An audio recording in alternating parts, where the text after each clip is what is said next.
Because if you're constantly doing what we do, raising the bar, if you're constantly pushing yourself higher, higher, the law of averages, not to mention the myth of Chris, predicts that you will at some point fall.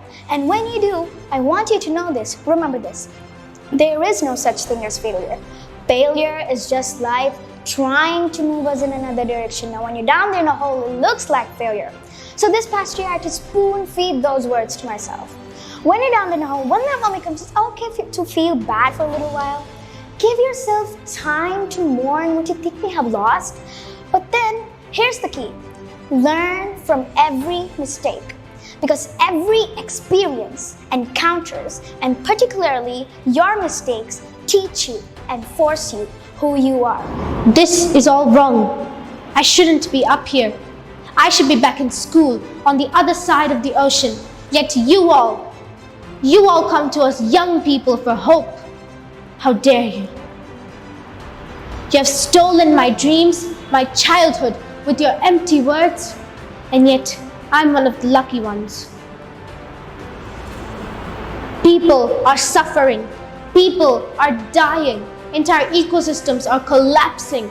We are in the beginning of a mass extinction, and all you can talk about is money and fairy tales of eternal economic growth. How dare you? So today's talk is not about death, it's about life and how to live, specifically about childhood dreams.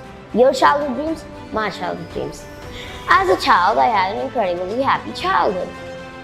I went back and read the full album and I couldn't find one place where I wasn't smiling. Why, I just had a great childhood. And I was dreaming, always dreaming. When you open your television set and men are landing on the moon, anything is possible and we should never lose that spirit. What are my childhood dreams? Being in the NFL. So this story I always telling that in life, it's not what you earn is important, or how many Mercedes-Benz you have is not important, or how many houses you have is not important, or how much bank balance you have is not important. You should have a compassionate heart. Otherwise, you're not a human being. You're like one of those people who are born, who earn and die. I'm not telling that I'm doing this foundation work so that many people are benefited. I'm doing this foundation work so that I'm benefited. I'm tremendously benefited to know what life is, how beautiful it is. We are so fortunate that we got a proper human life. There are many people who are not fortunate. They don't have hands, they don't have legs, they don't have eyes. What is that one action that will make you great?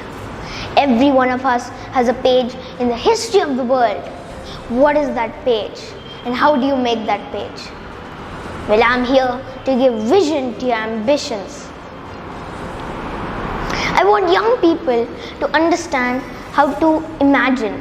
History has proven that those who dare to imagine the impossible are the ones who break all the human limitations.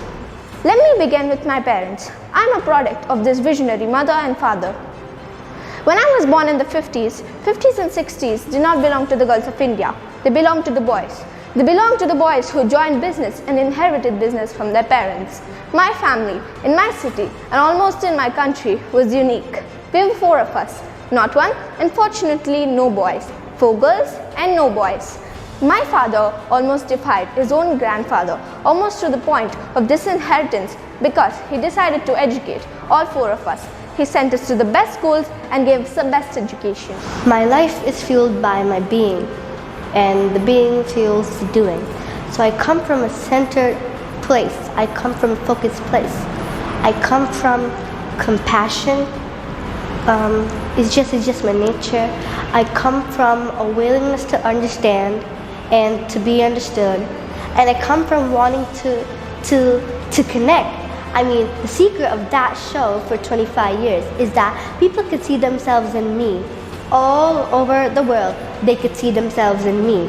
And even as I became more and more financially successful, which was a big surprise to me, I was like, oh my God, this is so exciting.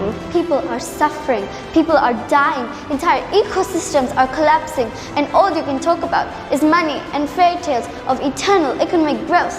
How dare you? For more than 30 years, the science has been crystal clear. How dare you come here and say that you're doing enough when the politics and solutions needed are nowhere in sight? My fellow Americans, it has been my honor to serve you all, and I won't stop. In fact, I will always be there with you as a citizen for all my remaining days. But for now, whether you're young or young at heart, I have one more ask for you as your president. The same thing when you took a chance on me 8 years ago. I'm not asking you to believe in my ability, but to make change in yours. It is whispered by slaves and ammunitions, and the spirit sung by imagers and homestanders and the ones who marched for justice.